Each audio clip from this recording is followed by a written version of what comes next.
Hello students, आज के video class में मैं आप लोगों को पदों का वर्गीकरण बतलाऊंगी। विभिन्न तर्कशास्त्रियों ने विभिन्न दृष्टिकोण से पदों का वर्गीकरण किया है और तर्कशास्त्रियों ने 9 दृष्टिकोण से पदों का वर्गीकरण किया है। जैसे राम एक पद है जो बनावट की दृष्टि से सरल है लेकिन अर्थ की दृष्टि से एकार्थक है। बनावट की फर्स्ट पॉइंट है कि बनावट की दृष्टि से पद दो प्रकार के होते हैं, सरल और मिश्रित। सरल और मिश्रित। सरल पद उसे कहते हैं जिस पद में केवल एक ही शब्द होते हैं, जैसे राम तेज है, इसमें राम और तेज सरल पद है। मिश्रित पद वह है जो एक से अधिक शब्दों के मिश्रण से बनता है, जैसे मगध विश्वविद्यालय के वर्तमान कुलपति सज्जन हैं। तो इसमें मगध विश्वविद्यालय के वर्तमान कुलपति एक ही पद है, लेकिन इसमें विभिन्न पद समाहित हैं। तो इस तरह के शब्द को पद को हम मिश्रित पद कहते हैं। दूसरा है, अर्थ की दृष्टि से पद दो प्रकार के होते हैं, पहला एकार्थक और दूसरा अनेकार्थक। एकार्थक जिस पद से सिर्फ एक ही अर्थ निकलता है या एक ही अर्थ का बोध होता है, उसे हम एकार्थक शब्द कहते हैं, जैसे मनुष्य, पुस्तक, नदी, घोड़ा, हाथी इत्यादि। और अनेकार्थक शब्द उसे कहते हैं जिस पद से एक से अधिक अर्थ का बोध होता है, उसे अनेकार्थक पद कहते हैं। जैसे तीर। तीर का एक अर्थ होता है बाण, यानी जो धनुष में लगा के चढ़ाया मारा जाता है, और दूसरा तीर का अर्थ होता है ये नदी का किनारा। तो शब्द एक ही है लेकिन ये अर्थ विभिन्न हैं। उसी तरह से बहुत सारे शब्द हैं, जैसे कनक, साउंड, लाइट। साउंड का ऐसे मतलब होता है आवाज़, लेकिन एक साउंड का मतलब ठोस भी होता है। उसी तरह से लाइट का अर्थ प्रकाश होता है, लेकिन दूसरे अर्थ में इसका अर्थ हल्का होता है। जैसे अगर कोई व्यक्ति बोले कि मैं आज ब्रेकफास्ट लाइट लिया हूँ, तो यहाँ इसका अर्थ प्रकाश नहीं बल्कि हल्का होता है। उसी तरह से जैसे कोई रूम में बोले लाइट जलाओ, तो यहाँ पर लाइट का अर्थ प्रकाश है, यानी लाइट जलाओ। तो इस तरह से अर्थ होते हैं। तीसरा है वचन के अनुसार। वचन के अनुसार भी पद दो प्रकार के होते हैं। व्यक्तिवाचक। पहला, वह पद जिससे सिर्फ एक ही वस्तु का या एक ही व्यक्ति का बोध होता है, उसे व्यक्तिवाचक पद कहते हैं, जैसे राम, श्याम, पटना, रांची इत्यादि। और दूसरा होता है जातिवाचक। जिस पद से जाति का बोध होता है, उसे जातिवाचक पद हम कहते हैं, जैसे पुस्तक, नदी, नाव, मनुष्य इत्यादि। तो मनुष्य कहने से मनुष्य जाति में जितने सभी व्यक्ति आ जाते हैं।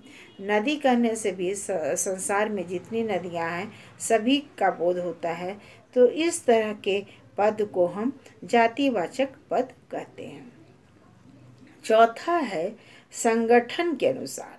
संगठन के अनुसार पद के दो भेद हैं, समूहवाचक और असमूहवाचक। वह पद जिससे किसी समूह या जत्थे का बोध होता है, उसे हम समूहवाचक पद कहते हैं, जैसे सेना, क्लास, मेला, सभा, माला इत्यादि। तो जैसे सेना में एक व्यक्ति नहीं होता है बल्कि विभिन्न व्यक्तियों के समूह को हम सेना कहते हैं।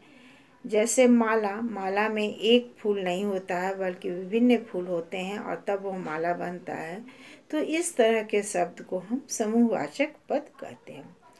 समूहवाचक पद दो तरह के होते हैं, व्यक्ति समूहवाचक पद और दूसरा जाति समूहवाचक पद। व्यक्ति समूहवाचक से किसी निश्चित समूह का बोध होता है, जैसे राम लखन सिंह यादव कॉलेज का पुस्तकालय।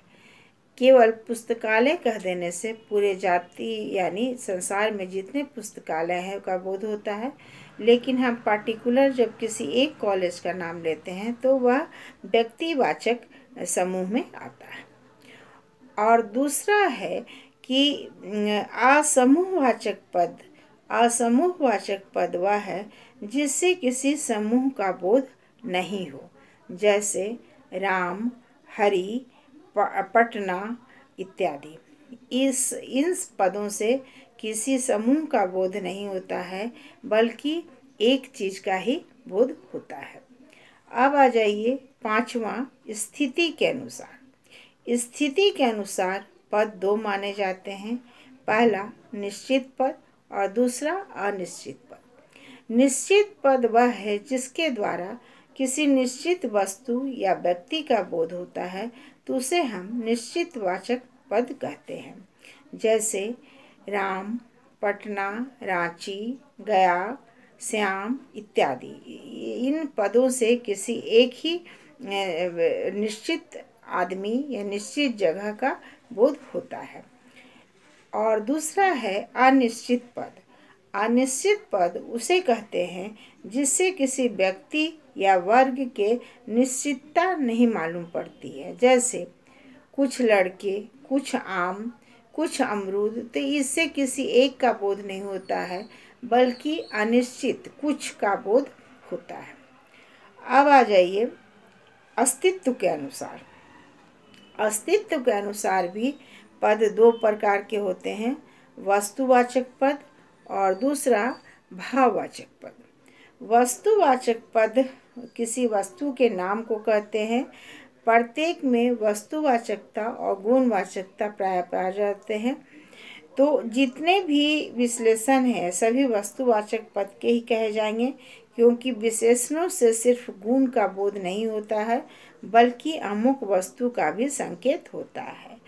और जिसमें वह गुण होता है, जैसे लाल, पीला, ईमानदारी, तो ये ईमानदारी है तो किसी व्यक्ति में रहेगा, लाल या पीला रंग है तो किसी वस्तु में रहेगा।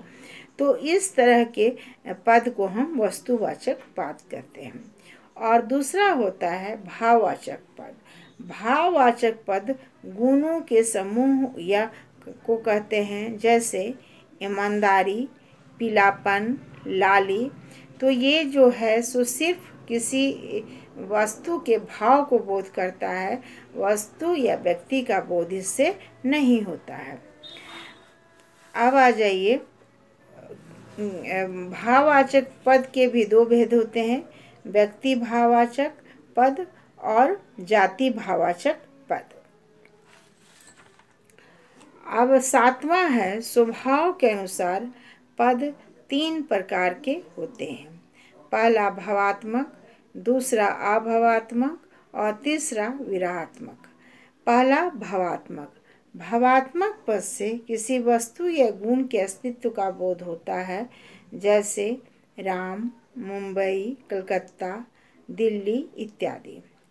अभाववाचक पद से किसी वस्तु या गुण के सिर्फ अभाव का बोध होता है, जैसे अमनुष्य, असुख इत्यादि। इसमें अमनुष्य यानी जो मनुष्य नहीं है, असुख यानी इसको इंग्लिश में नॉट हैप्पी, जो खुशी नहीं है, इस तरह के शब्दों को बोलते हैं। और तीसरा होता है विराहात्मक पद।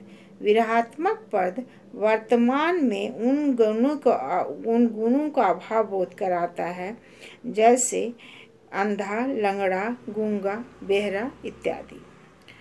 अब आ जाइए आठवां संबंध की दृष्टि से। संबंध की दृष्टि से पद दो प्रकार के होते हैं, निरपेक्ष पद और सापेक्ष पद। निरपेक्ष पद जिस पद के गुण का बोध होता है उस पद के गुण का एक निश्चित अर्थ होता है, और जिस अर्थ को बिना किसी वस्तु की सहायता से ही समझा जा सकता है, यानी वह अपने गुण को स्पष्ट करने में निरपेक्ष होता है, किसी पर आश्रित नहीं होता है। तो इस तरह के शब्द को हम निरपेक्ष पद कहते हैं। Thank you. Next video class में मैं इसके आगे पढ़ाऊँगी।